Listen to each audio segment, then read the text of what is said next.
খাঁচায় বসে প্রতিবাদ। অভিনব কায়দায় কাঠের খাঁচায় বসে এভাবেই প্রতিবাদ করছেন তিনি।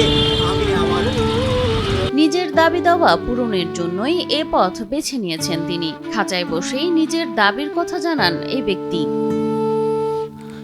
একটি কাঠের খাঁচার মধ্যে চেয়ারে বসে আছেন নবীন আহমেদ, কিন্তু তাকে জোর করে খাঁচায় রাখা হয়নি। নিজেই নিজের লেখা নাটককে আলোচনার মুখ বানাতে এমন অভিনব প্রতিবাদ করছেন। আমি এখন ঘরবন্দি, আমি লেখক এবং নাট্যকার নবীন আহমেদ। তার দাবি সরকারি অনুদানে তার লেখা নাটক ও চলচ্চিত্র নির্মাণ করা হোক। এই লিগে আমি সরকারের কাছে আবেদন করছি, দাবি করছি যে আমার তথ্য মন্ত্রণালয় থেকে আমার চলচ্চিত্র কাহিনী এবং সংলাপ যেন তারা অনুদানে আমার চলচ্চিত্র করার উদ্যোগ নেয়।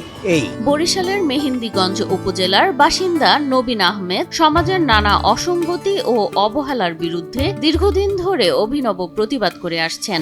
আমি নানান প্রতিবাদ এবং নানান সমাজের অসঙ্গতি নিয়ে কাজ করি, কিন্তু এখন যেহেতু এসে করছি, এখন ঘরবন্দি অবস্থায় আছি, খাঁচায় বন্দী হয়ে আমি সরকারের কাছে আমি এই জিনিসটা জানালাম। পরিবেশ সুরক্ষা, সড়ক সংস্কার, নদী ভাঙন প্রতিরোধ, জাটকা ইলিশ রক্ষা, পাখি শিকার বন্ধ, প্রায় প্রতিটি সামাজিক ইস্যুতে নিজেকে খাঁচায় বন্দী করে সচেতনতা ছড়িয়েছেন তিনি।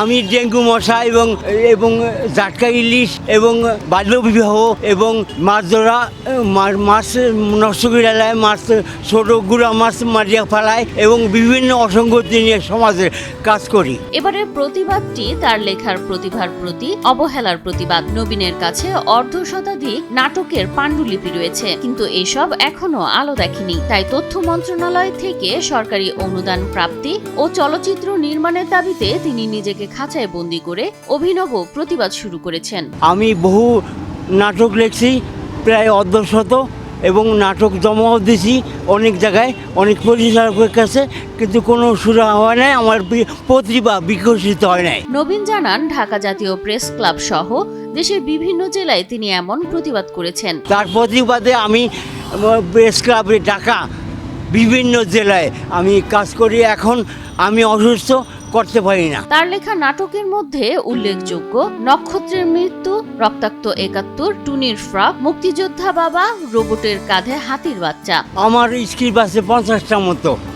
এগুলো যদি কোনো পরিচালক বা প্রযোজনা সংস্থা আমার উপকার করে, তাহলে আমি নাটকগুলি দিব আমার প্রতিভা বিকশিতের জন্য। সরকারের কাছে আমার আবেদন, যাতে করে আমার এই চলচ্চিত্র এবং নাটক তারা অনুদানে করে। এবার নিজের শারীরিক সমস্যার কারণে খাঁচায় বসে এ অভিনব প্রতিবাদের মাধ্যমে তিনি জানাতে চাচ্ছেন শিল্পীকে স্বীকৃতি দিতে হবে। নবীন আহমেদের এ অভিনব প্রতিবাদ শুধু নাটক বা চলচ্চিত্রের দাবি নয়, এটি আমাদের সামাজিক সচেতনতা ও প্রতিভা স্বীকৃতির একটি আহ্বান।